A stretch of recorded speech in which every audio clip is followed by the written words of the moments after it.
Hello everyone, welcome back to the War Room. And so we are now in an exciting segment of our game here. It is the third Taiki phase. The Imperialists are going first as usual. They played Migration of Illyrian Tribes. So basically some of the independent armies up north are moving. I'm not going to move the camera. There's no need to do that. But basically I'm going to put a little pressure on the regents. And I use the 3 ops points to take control of Palestine. It's just behind the cards here. I don't know if you can see that. But I took control of Palestine. The reason I'm doing this is because I want to attack Ptolemy. And by owning the region, I get +2 to my battle strength. Now, Ptolemy sits on a blank Gaza space, so I will not get any local, it's called a battle space. I don't own the battle space, so I will not get battle space. So I'll get +2. Basically, let me give you a little preface about what happened here.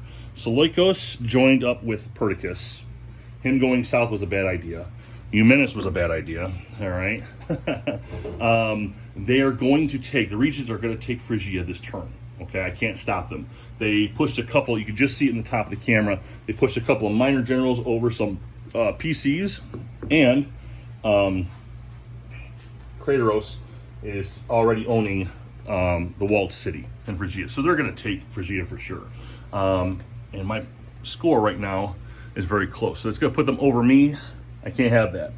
So I went ahead and said, you know what? Forget it. I don't care about the legitimacy points. So, and here, if you can see, my legitimacy dropped already. I was a few points ahead of them.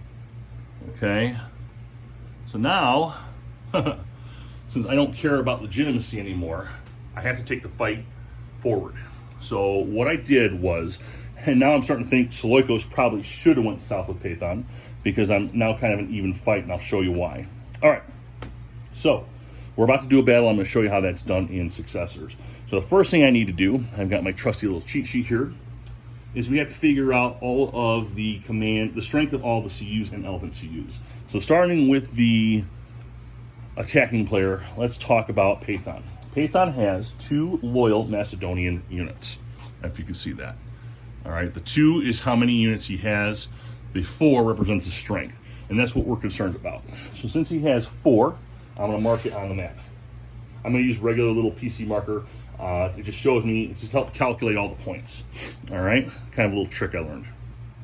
All right, let's take a look at the area. He owns a province, so he's going to get a +2. All right, and now he's going to roll for his elephants. I'm going to roll over here. Let's see what happens. All right, I get +2 for my elephants, so I'm going to get 8. However, I'm going to play Anti-Elephant Devices Surprise card. All right, that's going to give a -2 to any of the elephants that CU points I get. So that brings me back to 6. So that was a good play. They got to take another card. You got to always replace the card you took.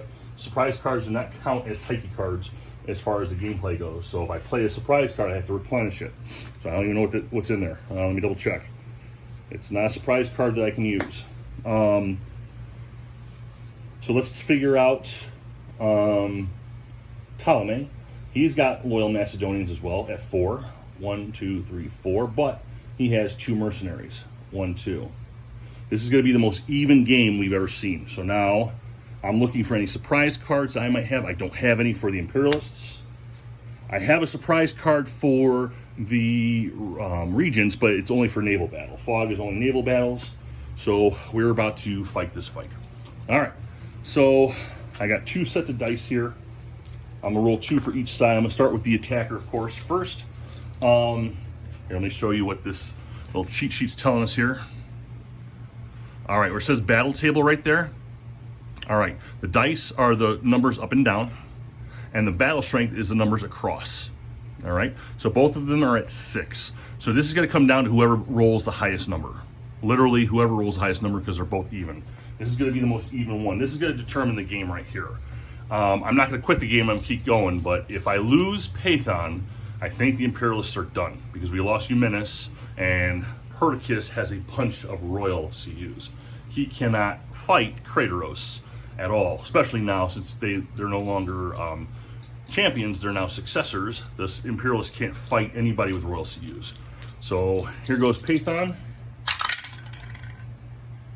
Got 10. Okay, you roll a 10 for Peithon. Now, the rules say you could change those dice to the battle rating of your general. Obviously, we don't want to go lower. The battle rating for Peithon is 3. So we don't want to change those. Those are perfect. So that's 10. That's a good one. So Ptolemy has to roll hard. Here we go.